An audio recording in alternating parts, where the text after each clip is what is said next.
Judulnya Zikir Pamungkas Warisan Para Nabi.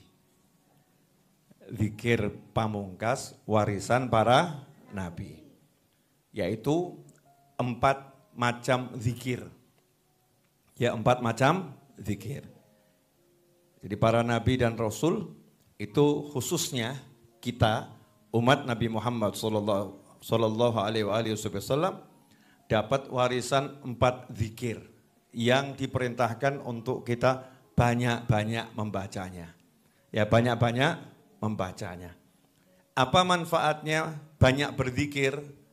Manfaatnya nomor 1, dapat pahala, itu pasti. Ya, nomor 1 dapat pahala. Nomor 2, hatinya bercahaya. Ya, hatinya bercahaya. Nomor 3, dan ini yang paling tinggi. Yang paling tinggi juga disebut sama Allah Ta'ala. Siapa nyebut-nyebut Allah, maka dia juga disebut-sebut oleh Allah Subhanahu wa Ta'ala. Bayangkan kita dibangga-banggakan oleh Allah di hadapan para malaikat, para nabi, para rasul, dan hamba-hamba pilihan Allah Subhanahu wa Ta'ala. Karena kita juga membangga-banggakan Allah Subhanahu wa Ta'ala dengan nyebut-nyebut nama-namanya Allah Subhanahu wa Ta'ala.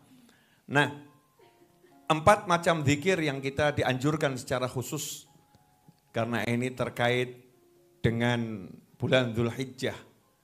Kita mengenang Nabi Ibrahim alaihissalam, zikir yang diwariskan langsung oleh Nabi Ibrahim alaihissalam dan betul-betul itu diajarkan oleh Nabi Muhammad sallallahu alaihi wasallam ketika bertemu dengan Nabi Ibrahim di alam langit sewaktu Mi'raj. Kalau saya enggak salah ingat di langit yang ke-6 bertemu Nabi Ibrahim alaihissalam, di situ Nabi Ibrahim perintahkan kita lewat pesannya pada Nabi Muhammad SAW, sampaikan pada umatmu salamku dan sampaikan kepada mereka bahwasanya surga itu tanahnya subur dan tanamannya adalah ucapan subhanallah walhamdulillah wala ilaha illallah wallahu akbar. Jadi ucapan zikir yang paling utama untuk kita amalkan banyak-banyak itu 1 kalimat tasbih, subhanallah, subhanallah, subhanallah. Yang kedua kalimat tahmid, alhamdulillah, alhamdulillah, alhamdulillah. Yang ketiga kalimat takbir, Allahu akbar, Allahu akbar, Allahu akbar. Yang keempat kalimat tahlil, la ilaha illallah. Ini 4 macam zikir yang kita diperintahkan untuk banyak mengucapkannya. Ya, terutama seperti yang diajarkan oleh Nabi Muhammad sallallahu alaihi wasallam. Kalau pengen rezekinya grojok, bukan cuman ngalir tapi grojok seperti grojokan gitu ya, grojok. Maka jangan tinggalkan zikir ini setelah sholat sunnah fajar sebelum sholat fardu subuh.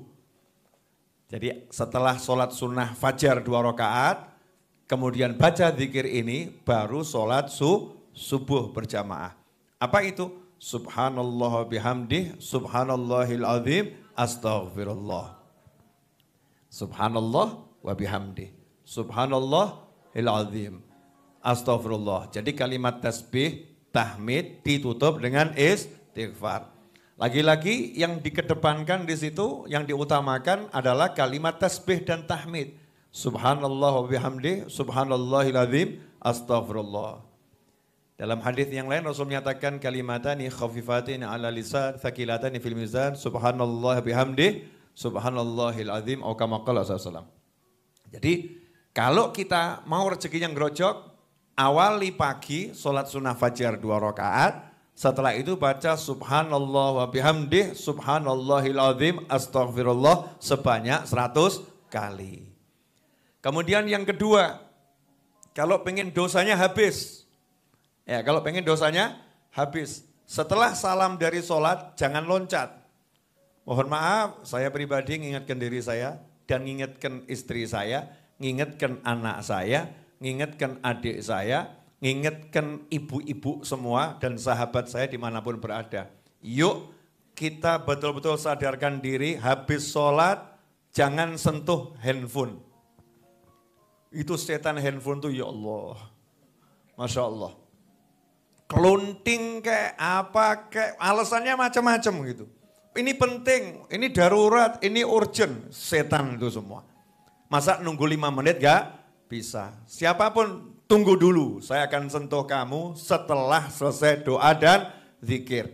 Jauhkan, ya jauhkan itu handphone dari kita sewaktu sholat. Dan setelah selesai sholat. Baca apa? Subhanallah 33, Alhamdulillah 33, Allahu Akbar 33, ditutup dengan La ilaha illallah wahdahu la syarikalah lahul mulku walal hamdu yuhyil wa huwa ala kulli syai'in qadir 1 kali. 33 ditutup 1. Itu dosanya meskipun sebanyak buih di lautan diampuni sama Allah Ta'ala. Kelihatannya sepele, tapi kadang-kadang enggak, pilih handphone daripada ampunan. Iya, pilih lanjutkan nonton sinetron daripada ampunan. Ya harus disambut, saya butuh ampunan, tinggalkan yang lain. Harus dipaksakan dirinya. Kalau enggak dipaksakan akan terus kalah dengan handphonenya. Na'udzubillah min dzalik. Apapun itu. Habis sholat. Nah satu lagi, mau tidur. Ini kan cukup 15 menit ya. Nah, mau tidur ini saya akan bacakan hadisnya. Bahkan zikir ini diwasiatkan langsung oleh Nabi Muhammad SAW kepada putrinya tercinta Sayyidah Fatimah Zahra radhiyallahu ta'ala anha dan menantunya tercinta Khalifah Ali bin Abi Thalib radhiyallahu ta'ala anhu. Nah, sebelum itu perlu dijelaskan rumahnya Kanjeng Nabi Muhammad SAW yang Rasulullah tinggal paling utama dan wafat di situ di kota Madinah adalah di rumahnya Sayyidatuna Aisyah radhiyallahu taala anha. Rumahnya Sayyidatuna Aisyah itu sebelahnya persis adalah rumahnya Sayyidah Fatimah Zahra radhiyallahu taala anha. Jadi jejer rumah Sayyidatuna Aisyah, sebelahnya rumah Sayyidatuna Fatimah radhiyallahu ta'ala anha. Dan rumahnya Kanjeng Nabi Muhammad SAW tidak ada pintunya. Yang ada cuman kain sebagai pintu. Ya, kain. Saking amannya. Kenapa? Dibuka langsung masjid. Dibuka lagi sebelahnya mantunya. Dibuka lagi sebelahnya istrinya. Aman. Yang masuk ya memang itu keluarga. Dan mahramnya ya dan mahramnya. Jadi Nabi Muhammad SAW pintu rumahnya hanya kain. Allahumma sholli wa sallim alaihi. Ya, pemimpin manusia seluruh jagat. Rumahnya hanya kurang lebih totalnya seluruh rumah itu 8 kali 4. Kurang lebih. Ada yang bilang lebih kecil dari itu. Tingginya 2,5 sampai 3 meter tingginya. Pintunya, bingkai pintunya, kusennya ukuran 1,5 tinggi, lebarnya 70 cm. Jadi kalau masuk dingklo. Ya, tawadhu itu. Pendek itu, pintu rumah Nabi Muhammad sallallahu alaihi wasallam. Suatu hari Sayyidatuna Fatimah main ke rumah ayahnya. Radhiyallahu anha main ke rumah ayahnya, ada perlu sama ayahnya. Jadi tinggal jalan sedikit masuk di situ. Nah ternyata sampai di rumah ayahnya lagi keluar. Nabi Muhammad SAW lagi keluar. Bagi-bagi pembantu. Sayyidatuna Fatimah datang, dengar ayahnya bagi-bagi pembantu. Sayyidatuna Fatimah disuruh oleh suaminya Ali bin Abi Thalib, minta sama ayahmu. Tapi karena sungkan gitu ya, tadinya enggak mau berangkat tapi ya perintah suami gitu ya. Enggak apa-apa minta sama ayahmu. Berangkat ternyata Rasulullah SAW sudah keluar dan udah pembantunya dibagi habis untuk sahabat. Maka Sayyidatuna Fatimah pulang ke rumahnya. Nah malam-malam Nabi Muhammad SAW balik ke rumah dikasih tahu oleh Aisyah radhiyallahu ta'ala, Sayyidah Aisyah, ibu kita semua. ya, Ummul Mukminin. Ya, ibu kita Aisyah radhiyallahu taala anha ngasih tahu suaminya, ngasih tahu Nabi Muhammad SAW, tadi Fatimah ke sini. Berarti penting urusannya. Dan nggak ngomong apa-apa gitu. Maka Nabi Muhammad SAW segera keluar dari kamarnya, pindah ke sebelah, langsung masuk kamarnya Fatimah Zahra dan Ali bin Abi Thalib radhiyallahu taala anhuma, sama pintunya juga kain. Keluar, buka pintu, masuk situ, masuk, ternyata Ali bin Abi Thalib masih melek, Sayyidah Fatimah Zahra juga masih melek, tapi sudah tiduran di ranjang. Yang sederhana. Dengar Nabi SAW masuk kamar, maka keduanya langsung mau bangun, mau nyambut. Sama Nabi SAW, dah gak usah bangun. Rasulullah yang naik ke atas ranjang. Duduk di antara menantu dan putrinya. Sampai-sampai Ali bin Abi Thalib menyatakan, radhiyallahu anhu, saya merasakan dingin kaki Nabi SAW sampai ke dada saya. Dan itu rumah Rasul nggak ada atap yang solid ya, bukan didak. Atapnya bukan didak, pelepah kurma ditumpuk-tumpuk. Jadi kalau malam hawa musim dingin, yang dingin ya dingin banget. Ya sangat dingin. Nah duduk di antara kedua putra dan putrinya ya, menantu dan putri tercintanya. Di situ Nabi Muhammad SAW Faja'a faqa'ada baini wa bainaha hatta wajadtu barda qadamih ala batni faqala, karena sudah tahu, tanya itu, tadi datang ke rumah mau ngapain? Ada perlu apa wahai putriku? Fatimah Zahra malu mau ngomong sama ayahnya, langsung narik selimutan. Ya, tutupan wajah. Nah, Sayyidina Ali bin Abi Thalib ngomong, ini Fatimah butuh pembantu. Tangannya sampai pecah-pecah itu karena giling gandum, pakai batu ya, digiling gini. Gandum masih biji, digiling pakai batu. Makanya ibu-ibu sekarang ini, ya Allah syukuro ngono lho ya. Bejo ya. Tinggal ambil di toko, selesai gitu ya. Ngono cek ngerundel ngomel gak mufakat. Oknum ibu. Sayyidah Fatimah Zahra radhiyallahu anha enggak ngomong apa-apa. Wajahnya ya kena asapnya dapur ya. Sekarang ibu-ibu kompor gas, Masya Allah gak ono asap. Wih itu aja masih protes, kompornya kok elek, Masya Allah. Ya ini kompornya kurang modern, kurang cakep, kurang ini dapurnya kurang oke, Masya Allah. Sayyidah Fatimah Zahra radhiyallahu ta'ala anha malu pada Nabi Muhammad SAW. Ayahnya sendiri, tutupan.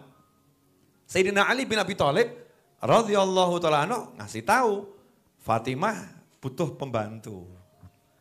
Ya, kenapa suaminya kalau nggak ngasih? Ya memang nggak punya uang untuk carikan pembantu, nggak punya uang. Nah, kenapa istrinya nggak minta? Sadar kondisi suami, nggak minta, nggak protes, nggak ngeluh, ditawari tambah izin. Ini namanya putrinya Nabi Muhammad Sallallahu Alaihi Wasallam yang wajib dicontoh sama semua wanita yang mengaku dirinya muslimah, apalagi anak cucu Nabi Muhammad Sallallahu Alaihi Wasallam. Punya rasa malu yang sangat tinggi, malu. Ya, malu. Nah disitulah kemudian Nabi SAW saking sayangnya sama putrinya, sayangnya sama menantunya, dua-dua diajari. Ala adullukuma ala khairim mimma sa'altuma. Mau enggak kalian berdua saya ajari yang lebih baik daripada yang kalian berdua minta. Mau enggak saya ajarin yang lebih baik daripada yang kalian berdua minta. Tadi kan minta pembantu. Ini lebih baik dari pembantu. Pertanyaan saya, ibu-ibu mau enggak dikasih Nabi Muhammad SAW sesuatu yang lebih baik dari pembantu? Mau tidak? Para suami di rumah mau tidak dikasih oleh Nabi Muhammad SAW sesuatu yang lebih baik dari pembantu? Mau tidak? Umat Islam mau enggak dikasih Nabi SAW sesuatu yang lebih baik dari pembantu? Mau tidak? Kalau mau mestinya nerimanya seneng. Apa kui? Ya. What is that? Gitu. Ya, apa itu?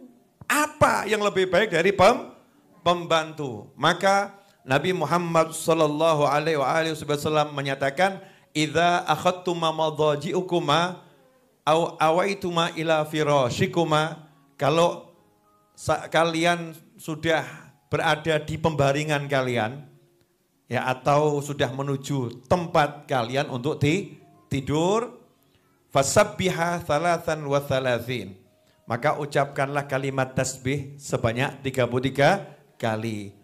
Ya, kemudian wahmada thalathan wa thalathin, ucapkan alhamdulillah sebanyak 33 kali. Wa kabbira arba'an wa thalathin, maka setelah itu ucapkan kalimat takbir sebanyak 34 kali. Fahuwa khairun lakuma min khadim, maka itu buat kalian berdua lebih baik daripada kalian mendapatkan pembantu. Itu lebih baik daripada dapat pembantu. Jadi mau tidur, sebentar saja, singkirkan handphone, singkirkan macam-macam, sudah siap mau take off, ya, mau take off, duduk sebentar atau sambil berbaring, bacalah subhanallah, subhanallah, subhanallah, subhanallah, subhanallah 33 kali, alhamdulillah, alhamdulillah, alhamdulillah 33 kali, Allahu akbar, Allahu akbar, Allahu akbar, Allahu akbar. Baca terus sampai 34 kali. Lebih baik daripada pembantu. Nah, Sayyidina Ali bin Abi Thalib radhiyallahu taala anhu, ya, beliau mengatakan, saya kemudian mempraktekkan itu dan tidak pernah saya tinggalkan sejak hari itu sampai kapanpun. Bahkan dalam peperangan yang dahsyat, ya, saya mau tidur pun tidak tinggalkan ini. Berarti penting atau enggak penting? Penting. Ibu-ibu siap mengamalkan? Siap ngajarkan ke anak cucunya? Siap promosi ke teman-temannya? Kamu mau yang lebih baik dari pembantu? Kenapa dikatakan lebih baik dari pembantu? Macam-macam lo ya. Satu, sering toh kecewa sama pembantu? Ya, pembantu kan juga manusia. Manusia itu ada namanya human error. Ya, human error. Manusia itu ada yang namanya ya punya gaya sendiri. Menyamakan watak itu susahnya luar biasa. Jangankan sama pembantu, ART, asisten, apapun itu namanya. Wong sama suami yang jenengan tidur tiap hari aja susahnya luar biasa. Kok jenengan mau ngomong, kok baturku ora mudeng-mudeng loh ya. Kok pelayan saya nggak tahu, asisten rumah tangga saya kok nggak paham-paham ya. Jangankan asisten rumah tangga, wong suami saja nggak paham, anak nggak paham. Oh, diri kita sendiri juga kadang nggak paham sama diri kita ya. Aku ora mudeng ya, aku kok gini ya. Sama dirinya sendiri nggak paham. Nah, ini kalau zikir tadi lebih baik dari pembantu. Artinya akan memberi kita kekuatan, akan membantu menyelesaikan masalah kita dari Allah Subhanahu wa taala dan menjadi pahala yang tiada tara serta multifungsi. Taunya bagaimana? Praktekkan saja. Ya, praktekkan saja. Nanti hidup berumah tangga itu enteng, ringan. Karena punya subhanallah 33, alhamdulillah 33, Allahu akbar 34. Baca itu. Itulah yang diajarkan oleh Nabi Muhammad SAW. Jadi ada beberapa zikir, tasbih, tahmid, takbir, tahlil tadi ya. Yang pertama habis sholat sunnah fajar, sebelum sholat subuh, subhanallah wa bihamdi, subhanallahil azim, astaghfirullah 100 kali. Setelah itu setelah sholat seperti yang udah biasa kita amalkan. Setelah itu sebelum tidur.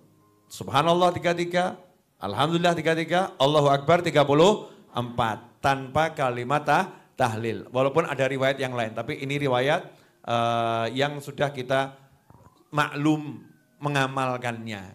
Mudah-mudahan barokah manfaat.